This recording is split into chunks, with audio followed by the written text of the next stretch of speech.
धरतीपुत्रलाई चाहिँ किनारा लगाएर अनि अङ्कितले ठाउँ पाउनुपर्छ भने राजनीति गर्ने? कसको लागि राजनीति गरेको? वास्तवमा अङ्गीकृतको लागि पक्ष पोषण भनेको वंशजमाथिको प्रहार हो। यदि आउने बित्तिकै राजनीति गर्न दिने हो, आउने बित्तिकै सांसद बनाउने हो, आउने बित्तिकै मन्त्री बनाउने हो, त्यो भनेको मेरो अंश हरण गरेको हो कि होइन? वंशजहरू एकजुट भएन भने नेपालीको हातमा दुईटा निर्वाचन पछि रहँदैन। 17,000 नेपाली केका लागि मारेको? सत्तामा जानलाई? नागरिकता भनेको पशुपतिमा लाइन लागेर पाउने कुरा होइन। नागरिकता भनेको जानकी मन्दिरमा लाइन लागेर पाउने कुरा होइन। नागरिकतालाई सहज नबनाऊ। नागरिकता भनेको जीमेल एकाउन्ट खोले जस्तो, फेसबुक खोले जस्तो, ट्विटर खोले जस्तो सहज नबनाऊ। एउटा वंशजले नेपालमा पाइला टेकेको 16 वर्षमा राज्यले नागरिकता दिन्छ भने एउटा अङ्गीकृतले नेपालमा पाइला टेकेको 7 वर्षमै दिने? नवनागरिकलाई राजनीति प्रवेश दिने हो भने वंशज हुनु र नवनागरिक हुनुमा के फरक छ? नागरिकतै 7 वर्षपछि दिने हो भने यो देशले अर्को ठुलो क्षति बेहोर्छ कि हाम्रो संसदमा 20 जना पूर्व तिब्बती छन्, 15 जना पूर्व भुटानी छन्, 30 जना पूर्व भारतीय छन् र 20 जना पूर्व चाइनिज छ भनेर हामीले सल्लाह गर्नुपर्ने स्थिति हुन्छ। जहाँका वंशजहरूको जीवन नरकीय अवस्थामा छ। त्यो मुलुकको नेताहरू पहिला वंशजको बारेमा सोच्ने हो कि पहिला अङ्गीकृतको लागि लड्ने हो? अङ्गीकृतहरूलाई ल्याएर सांसद बनाउने, अङ्गीकृतहरू ल्याएर मन्त्री बनाउने, अङ्गीकृतहरूलाई ल्याएर राज्यका निकायमा लैजाने हो भने त्यो मधेसी वंशजको विरुद्धमा हो कि होइन? तपाईँ हामी सबैलाई थाहा छ कि यो देशको एउटा पनि राजनीतिक परिवर्तन नेपालीहरूले गरेको होइन। 5 जना 4 जना कर्मचारीहरू इङ्गेज छन्। नागरिकता लिने मान्छे गलत हो भने नागरिकता दिने मान्छे कसरी ठिक भयो? यो नेपालको सरकार हो भनेको साबित गर्नुपर्छ। त्यो सकेन। नागरिकताको सवालमा चुक्यो। जुन पार्टीले नागरिकको लागि राजनीति गर्दैन त्यो आज नागरिकताको लागि राजनीति गर्ने? यो सरकारले गरेको संरचनागत रङ्गभेदको जवाब उपेन्द्र यादवजीले दिनु पर्दैन? 21 महिना सत्तामा साझेदार बस्दाखेरि उहाँको 25 वर्षको राजनीतिमा उहाँले एउटा उद्योग स्थापना गर्न सक्नुभयो? आज संसदमा जुन 7 जना अङ्गीकृत महिलाहरू हुनुहुन्छ, यदि अङ्गीकृतले राजनीति गर्न नपाउने स्थिति भएको भए आज त्यो 7 जना को हुन्थ्यो? धरतीपुत्र हुन्थ्यो। अनि धरतीपुत्रको अंश तपाईँले मारेको हो कि होइन? कि आज त यो स्थिति छ भने यदि नागरिकता सहज गरिदिनुहुन्छ भने अबको 10 वर्षपछि यो देशको स्थिति के होला? जब 8 वर्षपछि तपाईँ नागरिकता दिनुहुन्छ त्यतिखेर यो अङ्गीकृतहरूको एउटा ठुलो मोर्चाले यो राज्यलाई अहित गर्न सक्छ। नेपालले राजनेता पाएन। 77 जिल्लाको माटोलाई मुटुमा राखेर राजनीति गर्ने र त्यो अनुसारको अभिव्यक्ति दिने दल पाएन। हाम्रा नेताहरू समुदायका लागि राजनीति गर्ने कि निर्वाचन क्षेत्रका लागि राजनीति गर्ने कि अमुक भोटको लागि राजनीति गर्ने कि आफ्नो आकाका लागि राजनीति गर्ने कि देशका लागि राजनीति गर्ने त्यो तय गरौँ। नेपालमा नागरिकता भनेको त प्राणवायु जस्तै हो। नागरिकताविहीन मान्छे भएर बाँच्न सक्दैन। फर्जी कागजात बनाएर अमुक मुलुकमा नागरिकता लिएको छ, जसले आफ्नो देशको अपमान गरेको छ, उसँग दोहोरो नागरिकता छ। मधेस केन्द्रित दलले सिङ्गो मधेसको प्रतिनिधित्व गर्छ भने यो ठुलो भ्रम हो। देशले जिम्मेवारी बोध गर्यो। 77 जिल्लाको वंशजहरूलाई आवश्यकता महसुस भयो, मेरो देशलाई मेरो खाँचो भयो भने पद मात्र होइन ज्यान दिन तयार छु म। जुन दिन नेपालीहरू यो सबै कुराले परिपूर्ण भइसक्छ त्यो दिन हामीले डिबी खोलेर विश्वभरिबाट नागरिक मगाउँछौँ। जुन देशमा परिचालित राजनीति हुन्छ त्यो देशमा विदेशीलाई गाली गर्नुको अर्थ छैन। हार्दिक स्वागत छ। धन्यवाद, नमस्कार। डाक्टर साहबसँग मैले आज मूलतः यो अङ्गीकृत नागरिकता, विदेशबाट आउने बुहारीहरूलाई नागरिकताको विषयमा जुन सरकारले राज्य व्यवस्था समितिबाट 7 वर्षको अवधि भनेर चाहिँ पारित गर्यो, यो विषयमा मधेस केन्द्रित राजनीति गर्ने जनता समाजवादी र प्रमुख प्रतिपक्ष नेपाली काङ्ग्रेसको फरक मतको विषयलाई केन्द्रित गराएर छलफल गर्ने जमर्को गरेको छु। डाक्टर साहबले अङ्गीकृतको विषयमा लामो समयदेखि बहस गर्दै आउनु भएको छ। जुन अहिले राज्य व्यवस्था समितिमा काङ्ग्रेस र जनता समाजवादीको फरक मत हुँदाहुँदै सत्तारूढ पार्टीले 7 वर्षको अवधि तोक्यो अङ्गीकृत नागरिकतामा राजनीतिक अधिकार र अन्य अधिकार। यो कुरा उचित छ या डाक्टर साहबले भनेको अझै योभन्दा नि फरक छ? यो उचित हो या होइन? यहाँबाट सुरु गरौँ डाक्टर साहब। हामीले बनाउने कानुन एउटा वर्गको लागि हो कि सिङ्गो देशको लागि हो? पहिला त्यो तय गरौँ। हाम्रा नेताहरू समुदायका लागि राजनीति गर्ने कि निर्वाचन क्षेत्रका लागि राजनीति गर्ने कि अमुक भोटको लागि राजनीति गर्ने कि आफ्नो आकाका लागि राजनीति गर्ने कि देशका लागि राजनीति गर्ने त्यो तय गरौँ।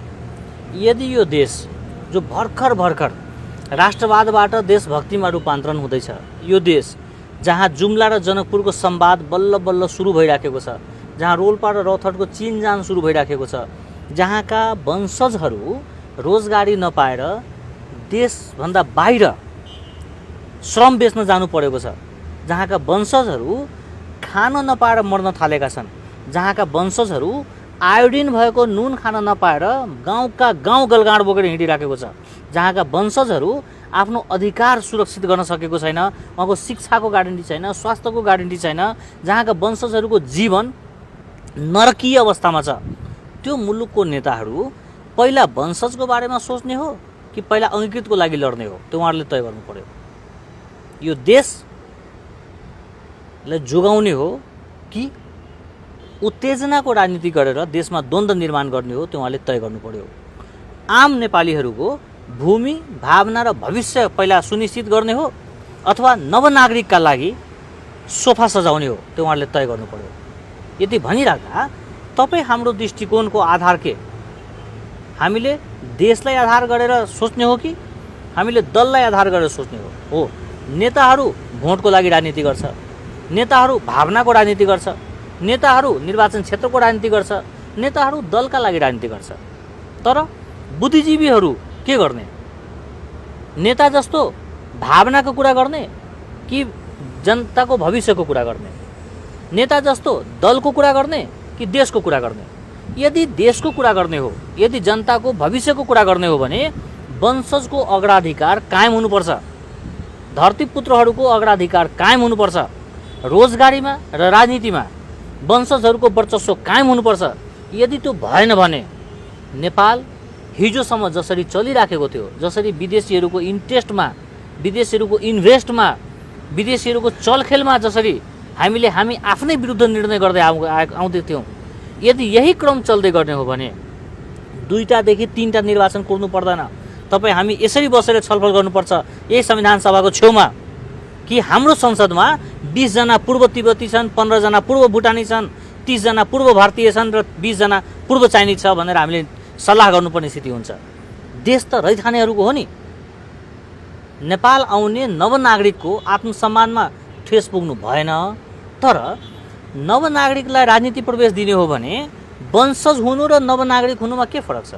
नेपालमा जन्मिनु र नजन्मिनुमा के फरक छ? एउटा वंशजले नेपालमा पाइला टेकेको 16 वर्षमा राज्यले नागरिकता दिन्छ भने एउटा अङ्गीकृतले नेपालमा पाइला टेकेको 7 वर्षमै दिने? वंशजभन्दा पनि बढी सहुलियत हो नि। यो वर्षकै कुरा गर्ने हो भने। तर मेरो बुझाइ के हो भने नेपाललाई एउटा सफल देश, नेपाललाई एउटा नागरिकहरूको देश, 77 जिल्लाको नागरिकहरूको देश बनाउने हो भने राष्ट्रियताका सवालमा, अखण्डताका सवालमा, नागरिकताका सवालमा, सार्वभौम सत्ताको सवालमा निर्मम हुनुपर्छ। नागरिकता भनेको पशुपतिमा लाइन लागेर पाउने कुरा होइन। नागरिकता भनेको जानकी मन्दिरमा लाइन लागेर पाउने कुरा होइन। नागरिकतालाई सहज नबनाऊ। नागरिकता भनेको जिमेल एकाउन्ट खोले जस्तो, फेसबुक खोले जस्तो, ट्विटर खोले जस्तो सहज नबनाऊ। हरेक आउने मान्छेलाई नागरिकता लिनुहुन्छ कि नागरिकता लिनुहुन्छ कि भनेर हल्ला नगरौँ। नागरिकता देशको पहिचान हो। त्यही भएर नागरिकताका सवालमा कुनै पनि पार्टी, कुनै पनि दल, कुनै पनि नेता यदि सहज हुन्छ भने मलाई चाहिँ यो कुरामा विमति छ। र मेरो बुझाइ के हो भने नागरिकताको सवालमा राज्य कठोर हुनुपर्छ। 7 वर्ष मात्र होइन। राजनीतिक अधिकार एक पुस्तालाई दिनुहुन्न। जो पुस्त नेपाल आउँछ, चाहे ती बुहारी हुन् चाहे ती ज्वाइँ हुन्, नेपाल आएको पुस्ताको पहिलो पुस्तालाई राजनीतिक अधिकार नदिउँ। किनभने उनी आउने भनेको 20-22 वर्षपछि हो। उनको सन्तान वंशज भइ नै हाल्ने हो भने उहाँहरूसँग 10 औँला जोडेर बिन्ती गरौँ कि तपाईँ एक पुस्त राजनीति नगरिदिनुहोस्। हो, मैले यो भनिराख्दा कतिपय परिवारलाई ठेस पुग्ला, कतिपय व्यक्तिलाई ठेस पुग्ला, कतिपय योजनाकारलाई ठेस पुग्ला। तर तिनका जात, तिनका परिवार, तिनका योजना भन्दा त मातृभूमि ठुलो हो नि, देश त ठुलो हो नि। हामीले देशको भविष्य हेर्ने कि कुनै समुदायको भविष्य हेर्ने? हामीले देशका लागि चिन्तन गर्ने कि कुनै परिवारको चिन्तन गर्ने? हामीले सिङ्गो देशको 77 जिल्लाको रैथाने धरतीपुत्रको चिन्तन गर्ने अथवा 1%, 2% अङ्गीकृतको चिन्तन गर्ने? हामीले सोच्नुपर्छ। अब नि डाक्टर साहब, तपाईँले जसरी व्याख्या गर्नुभयो, यहाँ आउनुभन्दा अगाडि अझै म कहाँनिर एकचोटि फर्किन चाहेँ भने यति बेला कोरोना महामारीले हामी आक्रान्त छौँ। संसदमा विचाराधीन रहेको नागरिकता विधेयक सम्बन्धी राज्य व्यवस्था समितिमा छलफल भएर त्यो पनि बहुमतको आधारमा पास गर्नुपर्ने अवस्था जुन सिर्जना भयो नि डाक्टर साहब, यसको पछाडिको रहस्य र यसको पछाडिको तादम्यता चाहिँ के हुन सक्छ? त्यसलाई दुईटा दृष्टिकोणले हेर्न सकिन्छ। एउटा चाहिँ के हो भने लामो समयदेखि नागरिकताविहीन अवस्थामा नेपालभरि लाखौँ युवाहरू छन्। अङ्गीकृतका सन्तानहरूले नागरिकता नपाएका युवाहरू छन्। एउटा व्यक्तिलाई उसको 1 वर्ष 6 महिना 2 वर्ष भनेको ठुलो समय हुँदो रहेछ। नागरिकताविहीन अवस्थामा धेरै व्यक्तिहरू रहेका र उनले रोजगार नपाएका, उनले काम नपाएका, पासपोर्ट बनाउन नसकेका, सिम लिन नसकेको अवस्था। किन नेपालमा नागरिकता भनेको त प्राणवायु जस्तै हो। नागरिकताविहीन मान्छे भएर बाँच्न सक्दैन, त्यो अवस्था हो। मैले त्यही भएर चाहिँ सुरुदेखि नै के भन्दैछु भने यो नागरिकताको सवालमा हामीले निर्मम हुने, राजनीतिक अधिकार नदिने काम किन गर्नु पर्यो भने यसले नेपालमा आउने नवनागरिकहरूलाई नेपाल बिहेर गरेर जाँदा हामीले राजनीति गर्न पाउँदैन हो भनेर माइन्ड सेट गरेर आउनुहुन्छ। कुनै विदेशी शक्तिले नेपालको सत्ता कब्जा गर्ने, नेपालको कानुन आफ्नो अनुकूल बनाउने कसैले सोचेको छ भने ऊ पनि 2 पाइला पछाडि सर्छ र नेपालका वंशजहरू शिर ठाडो पारेर यो ममाथिको दायित्व आइपुग्यो कि अब देश बनाउने, ममाथिको दायित्व आइपुग्यो कि 77 जिल्लामा रहेका विभेदहरू अन्त्य गर्ने र 77 जिल्लाका धरतीपुत्रहरू एक ठाउँमा आउने, त्यो चाहिँ अनुकूलता बन्छ है। त्यही भएर वंशजहरूमाथिको विश्वास, उनीमाथिको दायित्व, उनका भूमिका र उनको अग्राधिकार कायम गरौँ भनेको हो। यदि भनिराख्दा यही समयमा यो विषय किन आयो भन्नुहुन्छ भने यसको अर्को पक्ष के छ भने कोरोना महामारीमा भएका भ्रष्टाचारका सवालहरू, यो सरकारले गरेका संरचनागत रङ्गभेदका सवालहरू, नेपाली काङ्ग्रेसलाई एमसिसी नहुने कुण्ठाका सवालहरू र अरू पनि विभिन्न खालको प्रवाहहरूलाई थोरै भए पनि विषयान्तर गर्न सकिन्छ कि? थोरै भए पनि पिठ्युमा एमसिसीको झोला बोकेकालाई त्यो झोला हटाएर अङ्गीकृतको झोला बोकाउन सकिन्छ कि?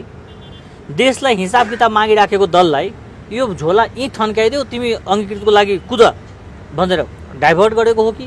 त्यो राजनीतिका दाउपेचहरू होला, म त्यतापट्टि जान्न। तर यो नागरिकता 7 वर्षपछि दिने हो भने यो देशले अर्को ठुलो क्षति बेहोर्छ। त्यो के हो भने कि विवाह गरेर आइसकेका नवनागरिकलाई तपाईँले नागरिकता दिनु भएन भने उसले सिम कार्ड बोक्न पाउँदैन, हनीमुनमा जानको लागि पासपोर्ट बनाउन पाउँदैन, ऊ एउटा डक्टर, इन्जिनियर वा अरू प्राविधिक रूपबाट दक्ष जनशक्ति होला, उनले व्यवसाय गर्न पाउँदैन, उनले रोजगार गर्न पाउँदैन भने उनी 7 वर्षसम्म यही देशमा बसेर नेपालकै अन्नपानी खाएर नेपालप्रति नै कुण्ठा बोक्न थाल्छ। उनको मनमा देशप्रति, व्यवस्थाप्रति, यो नेतृत्वप्रति, राजनीतिप्रति, राज्य सत्ताप्रति, राजनीतिक सत्ताप्रति एक खालको घृणाहरू मनमा उब्जेर आउँछ। जब 8 वर्षपछि तपाईँ नागरिकता दिनुहुन्छ त्यतिखेर यो अङ्गीकृतहरूको एउटा ठुलो मोर्चाले यो राज्यलाई अहित गर्न सक्छ। त्यही भएर राज्यले नवनागरिकलाई अपमान नगरौँ, नवनागरिकलाई उसको अरू खालको प्रतिभाको विकास गर्ने र उनको क्षमतालाई राज्य निर्माणमा सदुपयोग गर्ने कामबाट राज्य चुक्नु हुँदैन, सरकार चुक्नु हुँदैन र उत्तेजनाको राजनीति फैलाउने काममा लागेकाहरूलाई राज्यले मुद्दा दिनु हुँदैन। त्यसैको लागि समय सीमा होइन, अधिकारको सीमा तय गरौँ। समय सीमा तय गर्दाखेरि यो देशका लागि यो प्रतिपादक हुन्छ। अझ फेरि के छ भने भारतसँगको सम्बन्ध पहिला जस्तो सन्तुलित छैन, चीनसँगको सम्बन्ध पहिला जस्तो सन्तुलित छैन, अमेरिकासँगको सम्बन्ध असन्तुलित हुने सम्भावना प्रबल छ।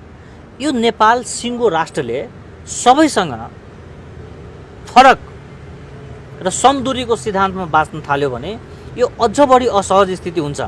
त्यही भएर दुईटा नीति चेन्ज गरौँ भनेको, एउटा चाहिँ अब हामी समदूरीको सिद्धान्तमा होइन समसामिप्यताको सिद्धान्तमा बाँचौँ। त्यो भनेको कस्तो हो डाक्टर? त्यो भनेको हामी कोहीसँग दूरी किन पैदा गर्ने? हामी आफ्नो पहिचान, आफ्नो सार्वभौमसत्ता, आफ्नो एजेन्डा, आफ्नो निर्णय, आफ्नो सीमा प्रस्ट्याउने। जहाँ सीमा प्रष्ट हुन्छ त्यहाँ सम्बन्ध पनि प्रष्ट हुन्छ, चाहे त्यो राजनीतिक सीमा होस् चाहे त्यो भौगोलिक सीमा होस्। हामीलाई सहानुभूति चाहिएको छैन, समानुभूति चाहिएको छ। हामीलाई सद्भाव होइन समभाव चाहिएको छ। अब यो समानुभूति र समभावको विषयमा हामी छलफल गरौँ र त्यसका लागि के छ भने हिमाल, पहाड र मधेसमा रहेका नेपालीहरूलाई आत्मीय एकीकरण गरौँ। त्यो केले सम्भव छ? त्यसको दुईटा कुरा छ हेर्नुहोस्। एउटा कुरा चाहिँ चेतनाको स्तर बढ्नु पर्यो, दोस्रो चाहिँ सामाजिक लेखा परीक्षणको जिम्मेवारी लिएका पत्रकार, बुद्धिजीवी, लेखक र आफ्नो बुद्धि विवेक प्रयोग गर्न सक्ने जुन जनशक्ति छ यो देशमा, थिङ्क ट्याङ्क, उनीहरू चाहिँ लेन्सको जीवन बाँच्नलाई छोडेर आइनाको जीवन बाँच्नु पर्यो। अहिले नै तपाईँ हेर्नुहुन्छ भने नागरिकताको सवालमा पनि यो अपूर्ण अभ्यास भइराखेको छ। यो जुन बहस भइरहेको छ यो पूर्ण होइन। जो मान्छे नेपाल आउनै पाएको छैन उसको विषयमा हामीले कानुन बनाउँदैछौँ भने जसले नेपालको साधन स्रोत र सन्तानलाई दोहन गरेर नेपाल बाहिर गएको छ, दोहोरो नागरिकता लिएको छ, जसले चाहिँ नेपालमा म अशान्त भएँ, म नेपालको नागरिक भएर बस्न सकिनँ, मेरो ज्यान जोखिममा छ, राज्यले मेरो सुरक्षा दिँदैन, यो देश मानव अधिकारको विरुद्धमा बाँचिराखेको छ भनेर फर्जी कागजात बनाएर अमुक मुलुकमा नागरिकता लिएको छ, जसले आफ्नो देशको अपमान गरेको छ, उसँग दोहोरो नागरिकता छ, त्यस्ता व्यक्तिलाई हामीले एक्सक्युज गरिदिरहेछौँ। जसले नागरिकता बेचेको छ उसलाई हामीले एक्सक्युज गर्दैछौँ, जसले नागरिकता लिएको छ उसमाथि हामीले शङ्का गर्दैछौँ। हाम्रो दृष्टिकोणमा नस्लवाद छ। त्यो के कसलाई सङ्केत गर्न खोज्नुभयो? नागरिकता बेचेर चाहिँ नि उसको लागि हामी पक्ष पोषण गर्दैछौँ अथवा उसको बचाउ गर्दैछौँ भने तपाईँले? यो प्रश्न देखिएको छ। अहिलेसम्म जति व्यक्तिको नागरिकता खारिज भएको छ ती व्यक्तिले नाङ्लो पसलमा गएर नागरिकता किनेको होइन। उनले नागरिकताको लागि निवेदन दिएका हुन्, उनले सक्दो प्रमाण पुर्याएको हुन्। उनको प्रमाणमा गाउँपालिकाको सचिवदेखि लिएर प्रहरी प्रशासनदेखि लिएर शाखाधिकृत सिडिओ अफिसको शाखाधिकृतदेखि लिएर सिडिओ साहबको हस्ताक्षर छ। 5-5 जना 4-4 जना कर्मचारीहरू इङ्गेज छन्। नागरिकता लिने मान्छे गलत हो भने नागरिकता दिने मान्छे कसरी ठिक भयो? जसले नागरिकता बेचे उनलाई हामीले प्रमोसन दियौँ, पेन्सन दियौँ, उनलाई सम्मान दियौँ, उनलाई आज पनि राज्यले पालिराखेको छ। यो नस्लवाद हो। राज्यले समुदायको आधारमा कानुनको प्रयोग गर्दैछ, यो नस्लवाद हो। नागरिकता किनेको मान्छे भन्दा नागरिकता बेचेको मान्छे बढी दोषी हुन्छ। भनेपछि नि डाक्टर साहब हाम्रो टाउको दुख्या बेला हामीले नाभिमा औषधि लायौँ भने जस्तो भयो। एकतिर समस्या छ, अर्कोतिर उपचार गरे हो, हामीले अर्को ओखती प्रयोग गरे हो। अझै भन्दाखेरि यो सरकारले नागरिकताको विषयमा जरो चुरो कुरो चाहिँ पत्ता लगाउन सकेन। एक साथ अङ्गीकृतका सवाल, दोहोरो नागरिकताका सवाल र नागरिकता बेचुवा राष्ट्रघातीहरूको सवाल तिनटैको अनुहार प्रस्टिनु पर्थ्यो यदि देश सबैको साझा हो भने। सरकारले चाहेर नगर्या हो कि सरकारले नथाहा पाएर नगर्या हो? यो सरकार एउटै समुदायको हो भनेर साबित गर्नु जरुरी छैन। सरकार देशको हो। यो सरकार नेपाल कम्युनिस्ट पार्टीका नेताहरू भए पनि यो नेपालको सरकार हो भनेर साबित गर्नुपर्छ। त्यो सकेन नागरिकताको सवालमा चुक्यो। अब नि यही नागरिकतामा म आउँदाखेरि जस्तो डाक्टर साहबले त यो 7 वर्ष प्रावधानको नि विरोध गर्नुभयो। 7 वर्ष प्रावधान राखे तापनि त्यहाँ राजनीतिक अधिकार कहिले पनि दिन हुँदैन भन्ने डाक्टर साहबको तर्क हो। मेरो प्रष्ट अडान के छ भने नवनागरिकलाई राजनीतिक अधिकार दिनु हुँदैन कहिले भनेको कति वर्ष? होइन, उसको पुस्ताभरि उसको पुस्ता भनेको कति वर्ष? जस्तो म मानौँ म नवनागरिक भए, मैले अङ्गीकृत नागरिकता पाएँ, म बाँचुन्जेल राजनीति गर्न नपाउने? वास्तवमा नपाउने। किनभने वंशजहरूको अग्राधिकार कायम हुनु पर्यो। तर त्यो अङ्गीकृत नागरिकताबाट खतरा चाहिँ कहाँनिर हुन्छ डाक्टर साहब? कसरी हुन्छ यो बुझ्नु पर्यो क्या। यो देश तपाईँ हामी सबैलाई थाहा छ कि यो देशको एउटा पनि राजनीतिक परिवर्तन नेपालीहरूले गरेको होइन। तपाईँ हामी सबैलाई थाहा छ कि नेपालको राजनीतिक दलहरू स्वचालित छैन, सञ्चालित छ भन्ने कुरा तपाईँ हामी सबैलाई थाहा छ। तपाईँ हामी सबैलाई थाहा छ कि हाम्रो भाग्यको फैसला हाम्रो नेताको कलमबाट मुखबाट भए पनि त्यो मुखको बानीमा नेपाली माटोको गन्ध आउँदैन। हामी सबैलाई थाहा छ। हामी सबैलाई थाहा छ कि 77वटा जिल्ला भएको मुलुकमा 241वटा एनजिओले काम गर्दैछ। हामी सबैलाई थाहा छ। हामीलाई थाहा छ कि हाम्रो नेताहरू हाम्रो माटोको लागि, हाम्रो जनताको लागि काम गर्दैन। कसको लागि गर्छ? तपाईँ हेर्दै हुनुहुन्छ। तपाईँ आजसम्म हेर्दै हुनुहुन्छ। 17,000 नेपाली केका लागि मारेको? सत्तामा जानलाई? गौर घटना, नेपालगञ्ज घटना, लान घटना के को लागि गरेको? कुन चाहिँ परिवर्तन कहाँसम्म पुग्यो? जसका लागि परिवर्तन ल्याउँछु भने के परिवर्तन त्यो नागरिकसम्म पुग्यो? ती घटना नेपाली गन्धका, नेपाली माटोका थिएनन्। अहिले हेर्नुहोस्, राजाले वंशवादको गर्यो भनेर हल्ला गर्नेहरू उसैको परिवारको 12 जना मान्छे राज्यको ठुल्ठुलो निकायमा छ। यो नेपोटिजम होइन। स्विसमा 2 करोड रुपियाँ पूर्व राजाले जम्मा गरेछ, वीरेन्द्रले जम्मा गर्यो भनेर देशभरि हल्ला फैजाउनेहरू ल्याउन सक्यो पैसा? सधैँ भ्रमको राजनीति गर्ने, सधैँ जनताले धोका दिने। भनेपछि यो अङ्गीकृत पनि त्यही शक्तिले खेलाउँदैछ यहाँ हो। हाम्रो राष्ट्रिय शक्ति बलियो भएको छैन भन्छु म। तर नि डाक्टर साहब, यो अङ्गीकृतको विषयमा जुन राज्य व्यवस्था समितिमा निर्णय भयो, यो खालि प्रदेश 2 को मधेसलाई केन्द्रित गरेर मात्रै गरिएको थियो अथवा समग्र नेपाल 77 जिल्लालाई केन्द्रित गरेर गरिरहेको थियो? यो जनताले नबुझे हुन् कि यो नेपाली काङ्ग्रेस र मधेस केन्द्रित राजनीति गर्ने जनता समाजवादीले नबुझे हुन् कि यो खासमा कसको लागि गरिएको थियो? यो जनता 77 जिल्लाको जनताको लागि होइन डाक्टर साहब। हेर्नुस्, कानुन भनेको त 77 जिल्लाका लागि नै हो। हामीले बुझ्ने त त्यसरी हो। तर 62-63 पछि निरन्तर सत्तामा बसेका मधेस केन्द्रित दलका 74 जना मन्त्रीले मधेसमा कुनै उल्लेख्य काम गर्न नसकेका कारण मधेसमा पुगेर जनतालाई कन्भिन्स गर्ने औकातमा थिएन। जनाधार गुमाएका नेपाली काङ्ग्रेसलाई जनाधार खोजीको लागि उनलाई एजेन्डा थिएन। त्यही भएर यिनले एजेन्डा खोज्ने क्रममा एउटा सेन्टिमेन्टको मुद्दा पायो। वास्तवमा अङ्गीकृतको लागि पक्षपोषण भनेको वंशजमाथिको प्रहार हो। यो कुरा नेताले पनि बुझेको छ, यो कुरा आन्दोलनका आयोजकले पनि बुझेको छ। यदि यो कानुनले 77 जिल्ला छुन्छ भने जनता समाजवादी पार्टीको 51 जना केन्द्रीय समितिमा 21 जना पहाडी समुदायको मान्छे छ। बाबुराम भट्टराईजी आफै आबद्ध हुनुभएको गोर्खामा आन्दोलन किन भएन? म यही सोध्दैछु डाक्टर साहब, त्यो 21 जनाको नेता आफू आबद्ध भएको अशोक राईजीको जिल्लामा आन्दोलन किन भएन? किनभने मधेसमा सधैँ सेन्टिमेन्टको पोलिटिक्स हुन्छ। पहाडतिरका मान्छेहरू सेन्टिमेन्टमा जाँदैन र मधेसको जुन सेन्टिमेन्टको कमजोरी छ त्यसलाई मधेसका नेताहरूले आफ्ना जनाधार बनाउनलाई प्रयोग गर्दैछ। तर यो उनको नेताको पनि भ्रम हो। यो अब मधेस जागिसकेको छ। मधेसमा रैथानेहरू वंशजहरू यो कुरा बुझ्न थालेको छ। आज मधेसका वंशजहरूले अब चिन्तन गर्न थालेको छ कि हामीले यो देशमा रोजगारी पाउने बेलामा अर्को अंशियार हामीले किन चाहियो? हामीले राज्यमा राजनीतिमा प्रवेश गर्ने बेलामा अर्को अंशियार किन चाहियो? यदि कोही व्यक्ति राजनीति गर्छु भन्ने उद्देश्यका साथ नेपालमा आउँछ भने हामीले उनीमाथि शङ्का गर्ने ठाउँ छ कि छैन? यदि आउने बित्तिकै राजनीति गर्न दिने हो, आउने बित्तिकै सांसद बनाउने हो, आउने बित्तिकै मन्त्री बनाउने हो, जुन देखियो मधेस आन्दोलनपछि देखियो, त्यो भनेको मेरो अंश हरण गरेको हो कि होइन? तर नि त्यही मधेसवादी दलहरू छन्, जो मधेस केन्द्रित दलहरू छन्, तिनै जनताले अनुमोदन गरेर पठाएका नेताहरू त यो स्वीकार्न तयार छैनन्। उनीहरू चाहिँ नि हाम्रो अधिकार खोसियो भन्छन्, तपाईँले चाहिँ नि अङ्गीकृत दिएर अधिकार खोसियो भन्नुहुन्छ। अब यही अनुमोदन माउँदैछु, अनुमोदन शब्द तपाईँले प्रयोग गर्नुभयो। मधेसमा गत निर्वाचन, जुन निर्वाचनलाई तपाईँ आधार बनाउँदै हुनुहुन्छ, त्यो निर्वाचनमा राजपा र समाजवादी मिलेर जम्मा 21 सिट जित्यो। एमाले एक्लै 22 सिट जितेको छ। मधेसको मात्रै कुरा गर्दैछु। नेपाली काङ्ग्रेसले 16 सिट जितेको छ, माओवादीले 16 सिट जितेको छ। त्यो राजपाले सिङ्गल मधेसको प्रतिनिधित्व गर्छ भने तपाईँ कसरी भन्न सक्नुहुन्छ? राजपाले राजपाको मात्र प्रतिनिधित्व गर्छ, जसपाले जसपाको मात्र प्रतिनिधित्व गर्छ, सिङ्गो मधेसको गर्दैन। मधेसबाट अरू पार्टीले पनि मत लिएको छ। त्यही भएर हामी भ्रमको खेतीमा नजाउँ कि मधेस केन्द्रित दलले सिङ्गो मधेसको प्रतिनिधित्व गर्छ भने यो ठुलो भ्रम हो। अर्को कुरा आउँदैछु। आजसम्म तपाईँले कहिले सुन्नु भएको छ मधेस केन्द्रित दलले नेपालको सञ्चार मन्त्रालयमा गएर यो भनेको होस् कि मधेसी पत्रकारले ठाउँ पाएन भनेर?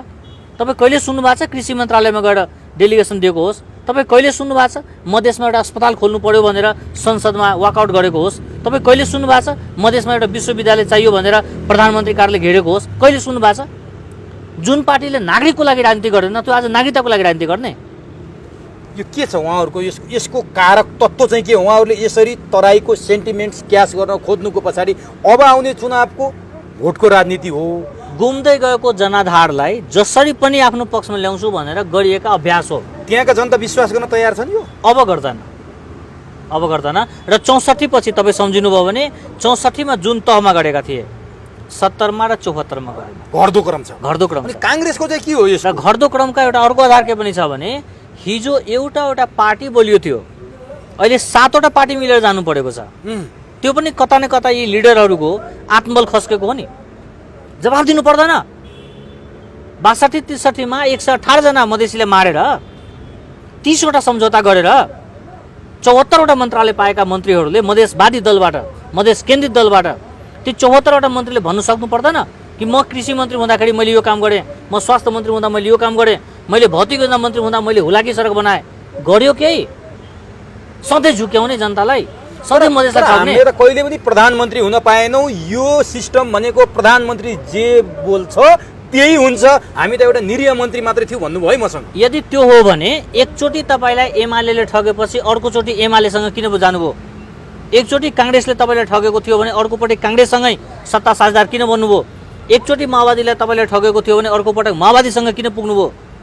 तपाईँले यो काङ्ग्रेसले एमाले माओवादीले दुख दिइराखेको बेलामा तपाईँ जनतालाई गएर चाहिँ एमाले मधेस विरोधी हो भनेर 22 जिल्ला भोट माग्ने अनि जितेको भोलिपल्ट त्यही एमालेलाई समर्थन गर्ने, माओवादी मधेस विरोधी हो भनेर भन्ने अनि जितेको भोलिपल्ट त्यही माओवादीलाई समर्थन गरेर सरकारमा जाने। भनेपछि उहाँहरूको सत्ता लिप्साको कारण आज मधेसका जनताले दुःख पाएको। यो सरकारले गरेको संरचनागत रङभेदको जवाब उपेन्द्र यादवजीले दिनु पर्दैन? 21 महिना सत्तामा साझेदार बस्दाखेरि सरकारको कमजोरी चाहिँ सरकारको हुने र सरकारको राम्रो कुरा चाहिँ उपेन्द्रजीको त्यस्तो पनि हुन्छ? जवाब दिनुपर्छ। तर नि तपाईँप्रति पनि उनीहरूको गुनासो छ के? तपाईँ त्यही समुदायको मान्छे, तर तपाईँले जे बोलिरहनु भएको छ 77 जिल्लाको लागि बोलिरहनु भएको छ। हामी त्योमा कुनै फरक विचार पनि राख्दैनौँ, सञ्चारकर्मीले पनि बुझिरहेछौँ। तर तपाईँले यसरी बोलिरहँदाखेरि तपाईँलाई गृह जिल्ला जानै अप्ठ्यारो छ भनेर उनीहरू तर्क गर्छन् क्या। काठमाडौँमा बसेर बोल्न सजिलो छ उसलाई, उस सरकारको एकदमै चाहिने पक्षमा बोलिरहेछ, केही न केही लाभको आशा गरेछ है त्यो मान्छेले। त्यो हाम्रो समुदायको विरुद्धमा छ, ऊ आफ्नो गृह जिल्ला प्रवेश गर्न सक्दैन अनि जे मन लाग्छ त्यही बोल्छ भन्छन्। उहाँले भनेको कुरा सही हो। किन सही हो भने उहाँ जिम्मेवार नेता होइन, जमिनदार नेता हो। राजनीतिमा जमिनदारी हुन्छ, यो टोल मेरो हो, यो गाउँ मेरो हो, यो जिल्ला मेरो हो, यस्तो जमिनदारी कुरा गर्न मिल्छ? मिल्दैन नि। अर्को कुरा, राज्यलाई सघाउने, देशलाई सघाउने 77 जिल्लाको विषयमा बोल्नु भनेको राम्रो कुरो हो। म उनको पार्टीको कार्यकर्ता त होइन नि। समुदायको विरोध गर्नु भन्छ। मेरो लागि मेरो आधार देश हो। म समुदायको लागि मात्र जन्मे हो। मैले देशको बारेमा बोल्नु पाउँदैन। रहेको पदको कुरा, म नेपाली नागरिक हो। राज्यले मलाई जति दिन जुन बेलामा 77 जिल्लाको नागरिकले जुन खालको योग्यता मलाई महसुस गराउँछ, जुन खालको जिम्मेवारी मलाई दिन्छ, म निर्वाह किन नगर्ने? उनी उप प्रधानमन्त्री हुने, म चाहिँ राष्ट्रपति हुन नपाउने?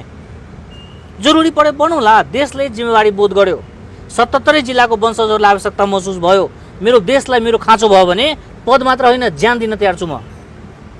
अब नि डाक्टर साहब, जसरी तपाईँले अङ्गीकृतलाई राजनीतिक अधिकार नदिने कुरा तर्क गरिरहनु भएको छ, उहाँहरूको तर्क, उहाँहरू आन्दोलित भएको, त्यो आन्दोलित किन हुनुभयो तपाईँले भनिसक्नुभयो। उहाँहरू के भन्नुहुन्छ भने अङ्गीकृतले कहाँनिर देशको लागि हानि हुने काम गर्यो, बरु वंशजले कोशी बेच्यो, गण्डकी बेच्यो, महाकाली बेच्यो, घात गर्यो। अङ्गीकृतले त काहीँ पनि गरेको छैन भनेपछि अङ्गीकृतहरूमाथि किन यस्तो अत्याचार भन्नुहुन्छ उहाँहरूले? यो कुरा चाहिँ एकदम प्रष्ट हुन जरुरी भयो क्या डाक्टर साहब। यो किन त्यस्तो बोलिरहनु भएको छ उहाँहरू? के साँच्चीकै वंशजहरूबाट यो देशलाई घात हो? तपाईँले त के भन्नुभएको छ भने वंशजहरूले अङ्गीकृतसँग किस्तीमा अधिकार माग्ने दिन आउँदैछ भनेर तपाईँ भन्दै गर्दा उहाँहरू त्यसो भन्नुहुन्छ। बिगाएर त वंशजले पनि त रहेछ नि डाक्टर साहब। 240 वर्षसम्म मधेसका नेपालीहरू राज्यबाट समानताको अधिकार पाएन। बल्ल तल्ल केही अंशमा अधिकार पाउन थाल्यो। उनले पाएको अधिकारभित्र पनि अङ्गीकृतहरूलाई ल्याएर सांसद बनाउने, अङ्गीकृतहरू ल्याएर मन्त्री बनाउने, अङ्गीकृतहरूलाई ल्याएर राज्यका निकायमा लैजाने हो भने त्यो मधेसी वंशजको विरुद्धमा हो कि होइन? जुन अधिकार मेरो गाउँको रैथाने चेलीले पाउनु पर्थ्यो त्यो अधिकार नेपाल बाहिरको अङ्गीकृतले पायो कि पाएन? अहिले कतिजना त्यो भनेको मेरो वंशज अधिकारबाट मलाई वञ्चित गरेको हो कि होइन? त्यो भनेको मधेसका रैथाने मधेसीहरूको विरुद्धमा भएको आन्दोलन हो कि होइन? जसलाई आफ्नो वंशको चिन्ता छैन उसले समानताको कुरा गर्ने। अनि अहिले मधेसमा नि आन्दोलनमा आएका सबै अङ्गीकृत हुन् त, वंशजहरू आएका छैनन्। जुन दिन वंशजले यो कुरो बुझ्छ त्यो दिन आन्दोलन यस्तो देखिँदैन। अहिले मधेस तारै बुझ्छ। किनभने काङ्ग्रेस पनि, जनता के अरे समाजवादी पार्टी पनि, जनमत पार्टी पनि आज भोटको लागि मधेसमा भ्रमको राजनीति गर्दैछ।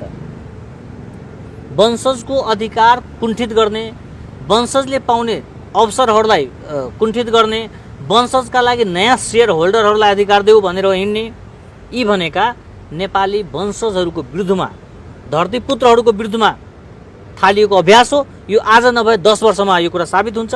तपाईँ हेर्नुहोला कि यस्ता दलहरू जो भ्रमको राजनीति गर्छ, जो वंशजका विरुद्धमा जान्छ, जो धरतीपुत्रका विरुद्धमा जान्छ, यसका पछाडि 77 जिल्लाका वंशजहरू एकजुट हुन्छ र यस्ता दलहरूको जनाधार भेट्दैन। तपाईँले अब काङ्ग्रेसको चाहिँ के हो नि यसमा काङ्ग्रेसभित्रको रस, जस्तो काङ्ग्रेसभित्र त विरोध पनि भइरहेछ, यो काङ्ग्रेसले गर्न खोजेको त्यहाँनिरको उसको रोल के हो? यो अलिकति विरोधाभास देखियो के? नेपाली काङ्ग्रेसको नेतृत्व बाटो बिराएको। नेपाली काङ्ग्रेसले नेपालका धरतीपुत्रहरूको विरुद्धमा जसरी निर्णय गरेर जसरी आन्दोलनमा गइराखेको छ, काङ्ग्रेस ठुलो भ्रममा छ कि म मधेसमा जनाधार बनाउँछु भनेर। तर मधेसका धरतीपुत्रहरूले यो कुरा बुझ्दैछन् र निर्वाचनसम्म यो कुरा बुझिसक्छन् र काङ्ग्रेसले देशमा पनि आफ्नो भाव गुमाउँछ र मधेसमा पनि आधार स्थापित गर्न सक्दैन। यो काङ्ग्रेस यो निर्णयले गर्दा चुकेको हो। अब काङ्ग्रेसको यो निर्णयले गर्दा मधेस के हुन्छ तपाईँले भन्नुहोला। हिमाल र पहाडमा त काङ्ग्रेसको विरुद्ध त जनमत उल्टिसक्यो, मधेसमा पनि उल्टिन्छ भनेपछि अब काङ्ग्रेस कहाँ भेटिन्छ त? निर्वाचन आयोगमा एकादेशमा? निर्वाचन आयोगमा भेटिन्छ। त्यो अवस्थामा काङ्ग्रेस पुगिसक्यो, पुग्न सक्छ। अब भनिदिनुहोस्, यसरी अङ्गीकृतहरूमाथि तपाईँहरूले यस्तो निर्मम र कठोर निर्णय गर्न खोजिरहनु भएको छ नि। तपाईँ त झन् यो 7 वर्षभन्दा पनि अझ निर्मम कठोर हुनुपर्छ भन्ने भावना राखिरहनु भएको छ। यसले गर्दा मधेसको संस्कृतिमाथि नै प्रहार भयो भनेर मधेसका कतिपय नेता भन्नुहुन्छ। कसरी भने, जसरी भारतबाट छोरीलाई बुहारीको रूपमा भित्र्याइन्थ्यो, उनीहरूले उता भारतको सम्पूर्ण कुरा त्यागेर, मातृभूमि त्यागेर, आमा बाउ त्यागेर, भारतको नागरिकता त्यागेर नेपालमा आउँदाखेरि एउटा यहाँको दृष्टिकोणले एउटा दोस्रो दर्जाको नागरिकको हैसियतले घरमा बस्नुपर्छ भने भारत र नेपाल बिचको रोटी बेटीको सम्बन्ध पनि सक्यो। एकजना त्यहीँका जिम्मेवार नेताले त अब भारतले हामीलाई छोरी दिँदैन समेत भन्नुभयो भने यो संस्कृतिमाथिको प्रहार हो।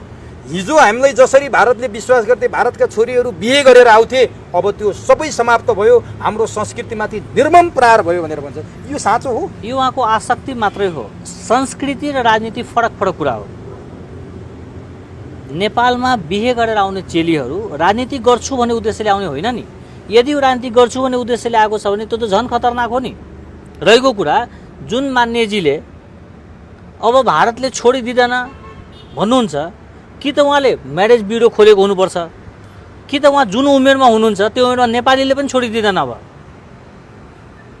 त्यही भएर कसको बिहे हुन्छ कसको हुँदैन, कसले छोडिदिन्छ कसले दिँदैन, त्योभन्दा माथि उठेर देशले के मागिराखेको छ त्यो बुझ्नु पर्यो। यो देशमा रहेका 77 जिल्लाको नागरिकहरू जो पूर्वकालदेखि बसिराखेको छ, जो रैथानेहरू छ, उनको भूमि, उनको भावना, उनको भविष्यलाई हामीले ध्यानमा दिने हो अथवा नव नागरिकलाई ध्यानमा दिने हो? हाम्रो ध्यानको केन्द्र कहाँ हुनुपर्छ?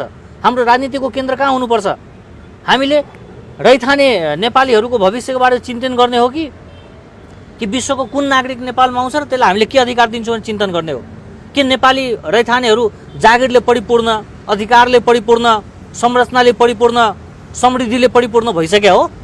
जुन दिन नेपालीहरू यो सबै कुराले परिपूर्ण भइसक्छ त्यो दिन हामीले डिबी खोलेर विश्वभरिबाट नागरिक मगाउँछौँ।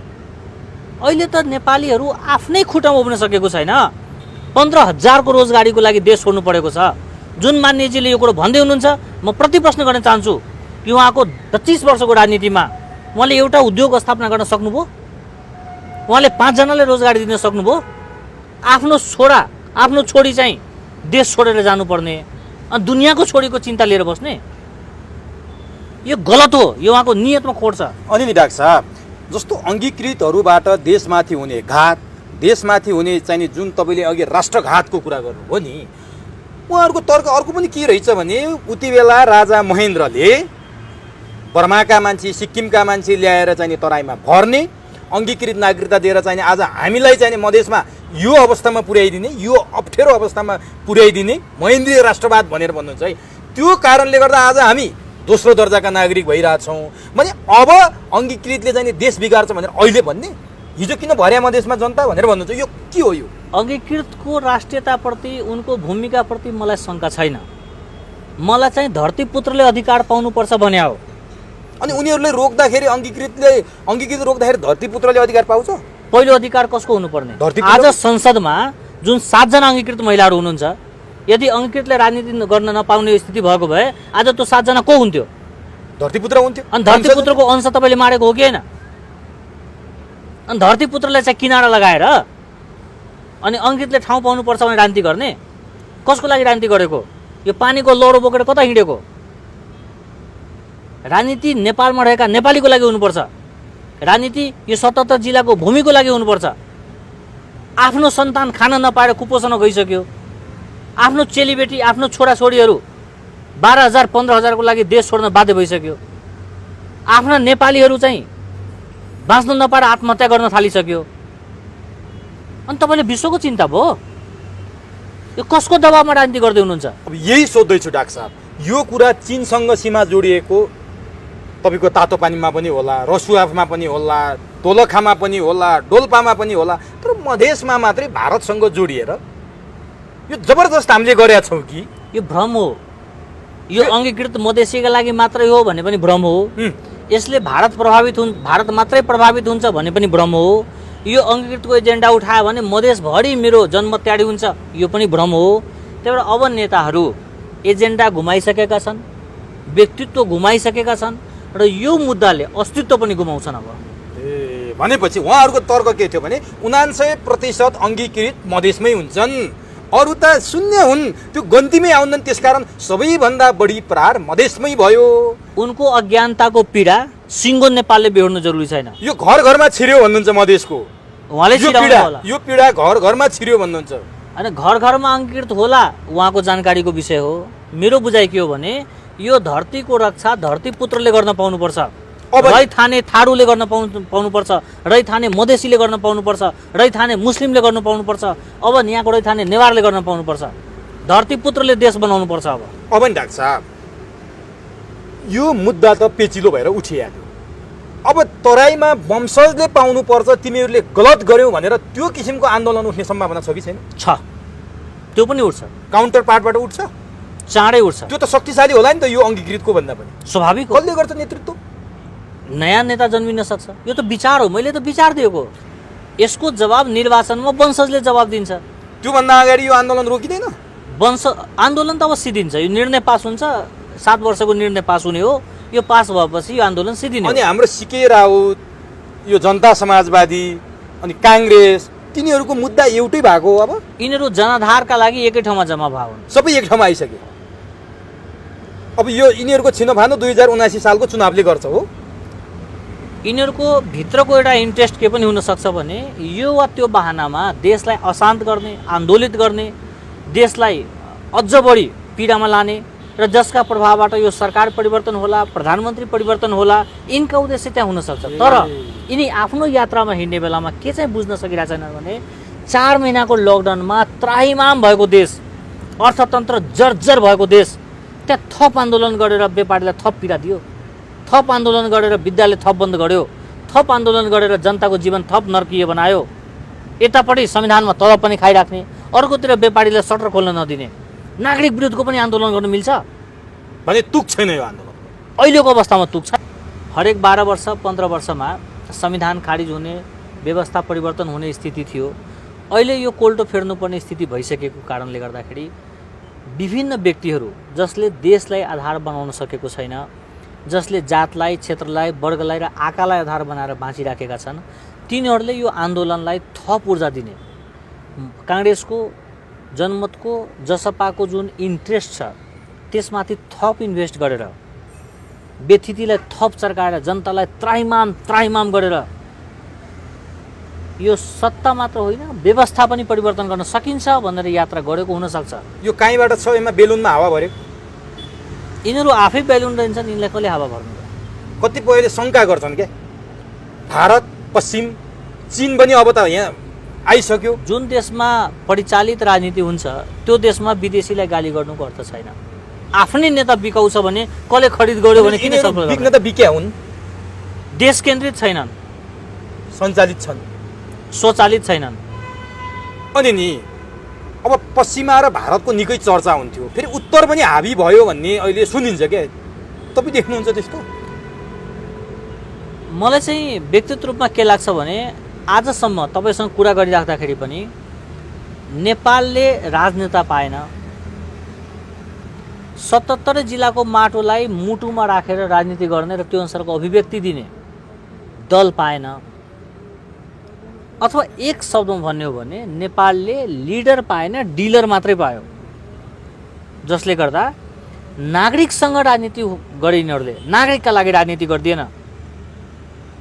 जनताको पक्षमा राजनीति हुनुपर्ने ठाउँमा जनतासँगै राजनीति गर्यो। कहिले मधेसीलाई पहाडीसँग, कहिले पहाडीलाई खससँग, खसलाई जनजातिसँग, जनजातिलाई महिलासँग, नागरिक फुटाउने, मधेसभित्र ब्याकवार्ड फरवार्डको राजनीति गर्ने, हिन्दू मुस्लिमको राजनीति गर्ने, यो नागरिकसँगै राजनीति गरेर नेताहरू सत्ताको लागि आफूलाई गोटी बनायो। देश केन्द्रित राजनीति गर्न सकेन। काङ्ग्रेस, नेपाल कम्युनिस्ट पार्टी राष्ट्रिय संरचना भए पनि नस्लीय चिन्तनमा गयो।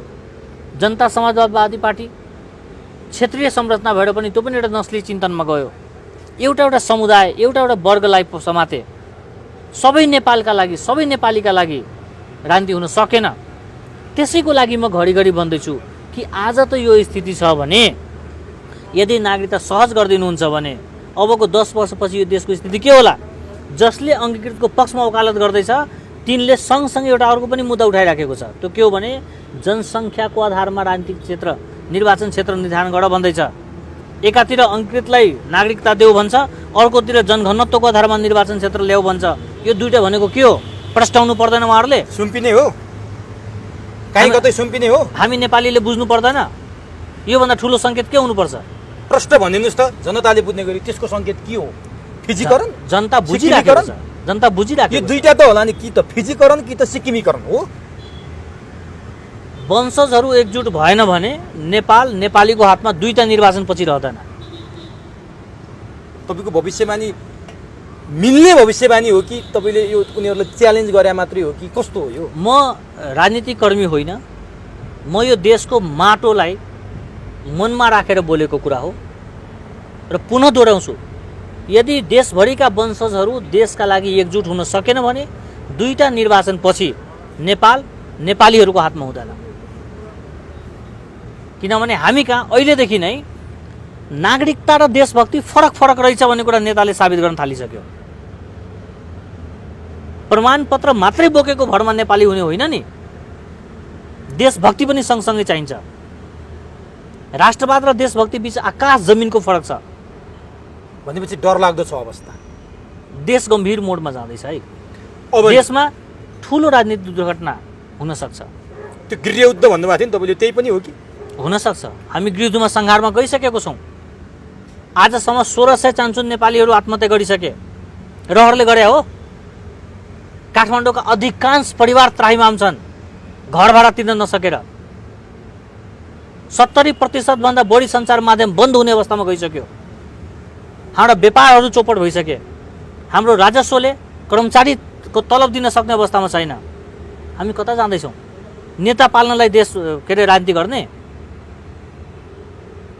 अनि यही बेला नि डाक्टर साहब, दक्षिणी छिमेकी भारतसँग त सीमाको विवाद छँदै थियो, फेरि उत्तरी छिमेकीसँग पनि विवाद भनेर केही सञ्चार माध्यममा आए। विज्ञ व्यक्तित्वहरूले नै भ्रामक कुराहरू सञ्चार माध्यममा, ठुला ठुला सञ्चार माध्यममा बोलेका कुराहरू आए। चीनसँग विवाद छ भनेर बोलियो। त्यो हुँदै नभएको कृषि मन्त्रालयको विज्ञप्तिलाई आधार मानेर ठुल्ठुला सञ्चार माध्यमले चीनसँगको विवादका कुरा ल्याए। तर ती सबै कुरा झुट साबित भए। परराष्ट्र मन्त्रालयले पनि होइन भन्यो। भनेपछि त्यो भित्र चाहिँ के गर्न खोजिएको थियो? ठुला सञ्चार माध्यममा त्यस्ता समाचार आउने, विज्ञ भनिएका व्यक्तिहरूले त्यही कुरा बोल्ने, तर 2 दिनमा पानीको फोका जस्तै सबै फुटे। भनेपछि दक्षिणसम्म जस्तै विवाद थियो, उत्तरसँग पनि त्यस्तो गराउन खोज्नुको पछाडि के थियो? आजकै मितिमा नेपाली सञ्चार माध्यम, नेपाली नेता र नेपाली बुद्धिजीवीको यो स्थिति छ भने अबको 15 वर्षपछि के स्थिति होला? त्यही आकलन, त्यही डर, त्यही चिन्ताले म आज भन्दैछु कि नागरिकताको सवालमा कठोर हौँ, छिमेकीहरूको सवालमा प्रष्ट हौँ। सीमाहरू प्रष्ट हुनुपर्छ, चाहे त्यो भूगोलको सीमा होस्, चाहे मुद्दाको सीमा होस्, चाहे नेताको सीमा होस्, चाहे अभिव्यक्तिका सीमा होस्। सीमाहरू प्रष्ट गरौँ, नभए भोलि यो देश ठुलो दुर्घटनामा जान्छ। नेपाल अरू सबैका लागि राजनीतिक प्रयोगशाला हुन सक्छ। हामीले 2 करोडको गाडीमा चढेर आएर 15 लाखको तलब खानेसँग 2 रुपियाँको बिस्कुट माग्नु नपरोस्। यो नेताले बुझेनन्, राजनीतिक दलले बुझेनन् यो कुरा। नेता आफ्ना लागि दलका लागि राजनीति गर्दै होला, तर मलाई देशको लागि चिन्ता छ। उनलाई दलको चिन्ता होला, मलाई देशको छ। उनी भावनाको लागि कुरा गर्दैछन्, म भविष्यको कुरा गर्दैछु। म राजनीतिकर्मी होइन, तर मलाई 77 जिल्लाको नागरिकको चिन्ता छ। मेरो देश अर्काको लागि प्रयोगशाला हुँदैछ, मलाई त्यो कुराको चिन्ता छ। केपी ओलीजी शारीरिक रूपबाट अस्वस्थ हुनुहुन्थ्यो र उहाँ यति लामो बाँच्नुहुन्छ भनेर प्रचण्डलाई विश्वास थिएन कि, त्यही भएर उहाँलाई चाहिँ म 5 वर्ष दिन्छु भनेर सान्त्वना दिनुभयो र केपी ओली जो स्वस्थ भएर फर्किनुभयो त्यो उहाँको लागि घात भयो कि, त्यो त उहाँले भन्ने कुरा हो। तर आफ्नै दललाई कमजोर गर्नेहरू देशलाई कसरी बलियो गर्छ, यो चिन्तनको विषय हो। जनताको त्यत्रो ठुलो जनाधार पाएको दलले आफ्नै मन्त्रीलाई नङ्ग्याउँछ, आफ्नै पार्टी कमजोर गर्छ, आफै विवादमा अल्झिन्छ भने त्यो नेताले भोलि पद पायो भने देशलाई कसरी सहज गर्ला, यो चिन्ताको विषय हो। जसले घरमा आगो लाउँदैछ उसले गाउँ नजलाउला भने कसरी ग्यारेन्टी गर्ने? के पदका लागि राजनीति गरे हो माधव नेपालजी र प्रचण्डजी? यदि पदको लागि होइन भने यो ठुलो लफडा के को हो? चाहे त्यो दलहरूका कुरा होस्, चाहे सरकारका कुरा होस्, चाहे नागरिकताका कुरा होस्, चाहे सबै समाजका सामाजिक कुरा होस्, यो सबै समस्याको समाधान गर्ने अचूक औषधि फर्मुला डाक्टर राजेश अहिराजसँग के छ? एकदम सरल। हामीले छोरी, ज्वाइँ, बुहारी वा तेस्रो लिङ्गे कसैसँग अरू कुरामा कुनै पनि फरक भेदभाव नगर्ने, उहाँहरू नेपाल आएको मितिबाट आफ्नो क्षमताअनुसार रोजगारी गर्न पाउने, आफ्नो क्षमताअनुसार व्यापार गर्न पाउने, आफ्नो क्षमताअनुसार पासपोर्ट बनाएर देश विदेश घुम्न पाउने, सबै खालको अवसर सदुपयोग गर्न पाउने, तर राजनीति गर्न नपाउने, त्यो पनि एक पुस्ता मात्रै। उहाँको सन्तान वंशज भएपछि राजनीति गर्न पाइहाल्नुहुन्छ। त्यही भएर एक पुस्ता राजनीति नगरिदिनुहोस्। एक पुस्ता तपाईँले त्यागेको भरमा यो देशमा एउटा बलियो निर्णय हुन्छ र यो देश एउटा ट्र्याकमा आउँछ। यो देशप्रति वक्र दृष्टि राखेका मान्छेहरू नेपालमा गएर राजनीति नै गर्न पाउँदैन, किन जाने भन्ने त्यो खालको कुन विचार भएको मान्छेहरू नेपाल आइदिँदैन। यो देश सुन्दर, शान्त, महान, विशाल र सबैको साझा देश भएर जान्छ। त्यही भएर एक पुस्ता राजनीति त्यागिदिनुहोस् न। यति मात्र हामीले गर्न सक्ने हो भने नेपाल साँच्चीकै यो हिरा हुन्छ, सबैको साझा हुन्छ र नेपालीहरूको हातमा रहिरहन्छ। भन्नुको मतलब तपाईँले जुन भविष्यवाणी गर्नुभएको थियो 2वटा निर्वाचनपछि नेपाल रहँदैन भन्नुभएको थियो, त्यो खतराबाट पनि टर्छ, वंशजहरूकै हातमा रहन्छ। हो, उनका अङ्गीकृतका सन्तान पनि त वंशजै हुने हो नि।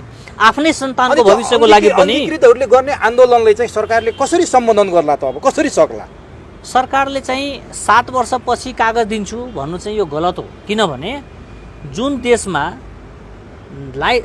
सवारी चालक प्रमाणपत्र पास गरेको 1 वर्षपछि कार्ड छपाउँछ, जुन देशमा आफ्नो पासपोर्ट छाप्ने प्रविधि छैन, जुन देशमा राज्यले सेक्रेट डकुमेन्ट छाप्न सकेको छैन, पैसा छाप्न सकेको छैन, त्यो देशले अर्को एउटा खालको कार्ड छाप्छु र बाँड्छु भन्नु भनेको त्यो अर्को भ्रष्टाचारका पूर्वाधार भनेको। त्यही भएर धेरै खालका चिन्तन गर्नु हुँदैन। एउटा ठोस, निर्मम र दीर्घकालीन समाधान निकाल्नुपर्छ र त्यो भनेको एउटा मात्र समाधान हो, राजनीतिक अधिकार विहीन नागरिकता दिने। त्यसपछि देश बन्छ। देश वंशजले बनाउनै पर्छ। हस् डाक्टर साहब, चुरो कुरोमा आफ्ना अत्यन्तै महत्त्वपूर्ण जुन भनाइले जनतालाई प्रत्यक्ष असर पार्छ र उनीहरूको चेतनामा यसले टेवा भर्ने काम गर्छ, त्यस्ता किसिमका भनाइहरू राखिदिनु भयो, समय दिनुभयो, त्यसको लागि तपाईँलाई हार्दिक धन्यवाद। धन्यवाद, नमस्कार।